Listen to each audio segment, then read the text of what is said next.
the On Your Side forecast with Chief Meteorologist Scott Dorval.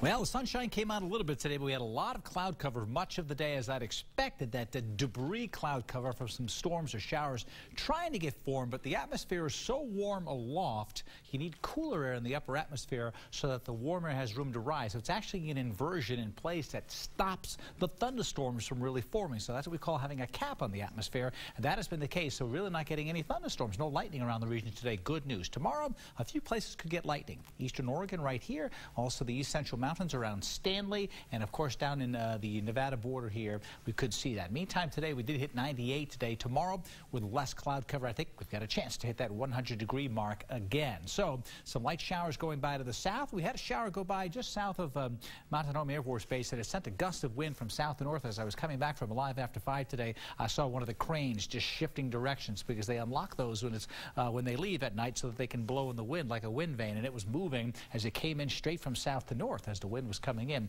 from south to north. In fact, let's switch to our tower cam right now. You can see this is the other crane here. We'll unlock these cranes so that they'll go in the wind when a windstorm comes in. They don't want to have too much resistance there because that can cause some stress problems. But you still see the cloud cover out here right now. This may be around tomorrow morning, but I think the sunshine is going to come back out during the day tomorrow. Let's come back and take a look at the computer charts now. I want to show you, as this moisture goes by, there's drier weather from the south and west, but there's still a little moisture in there that could redevelop. I want to show you the future cast now for Thursday, and here's from the morning. It doesn't show a lot of cloud cover, so I'm going to go with partly cloudy in the morning. Some of that cloud cover lingering, most of it in the Magic Valley.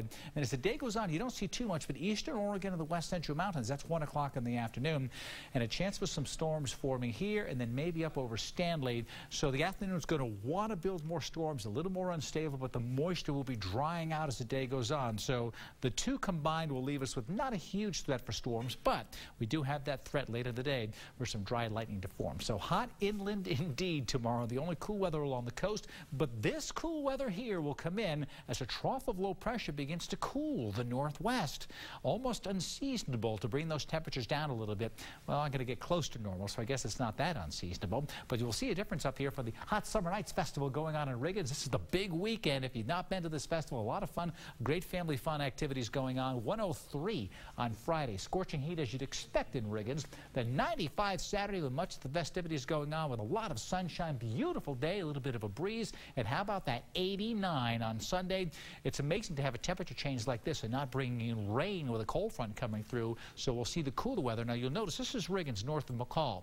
As we move through the weekend from Saturday to Sunday, conditions are going to cool a bit, and the most pronounced cooling will be in northern sections, again from the Salmon River northward, but even in McCall we'll see a change come again. 100 Ontario, Emmett, Mountain Home at 100, so I'll call it a scorching day tomorrow. I just said hot yesterday for today. I knew we'd hit upper 90s to near 100, but more sunshine tomorrow. That'll make a difference. That northwest wind, though, 10 to 15, not bad. That'll make it feel a little bit better, but 101 in Vail. Mountain Home, it's going to be hot. Mountain Home down to Glens Ferry, where temperatures will be well above 100, probably up to 103. Riggins, there's your 100 tomorrow. Same thing in Council, upper 80s near McCall. There's a slight chance for a thunderstorm in the east central mountains, possibly the northern Boise Mountains. It could be a late day storm. We'll watch that. Again, a chance for a storm in the afternoon here.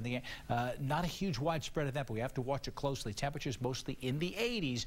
Firefighters getting a handle on some of those fires. We're hoping we don't get new fire starts. A mix of sun and clouds in the Magic Valley with temperatures likely in the mid-90s. My On Your Side extended forecast has that cool down that I had talked about. You don't see it tomorrow. You certainly don't see it on Friday as we get more sunshine. Temperatures going up maybe a couple degrees.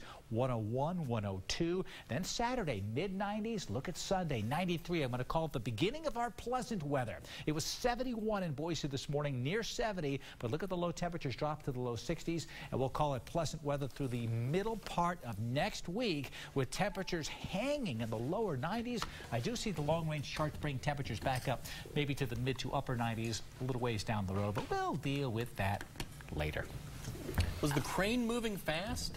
It was cranking around. Really? I almost thought they were working. I thought they were pulling it out, and then I noticed that the wind shift had come in from the south as I was coming up towards the connector there, and I saw that thing kind of moving around. It just came in. It doesn't even swing back and forth. It just comes around and stops right there and goes with the wind. So you'll know the wind direction by looking at those cranes. It's a giant weather vane. Yes, it is.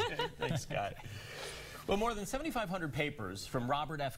Kennedy have now been unsealed to the eyes of anyone willing to pour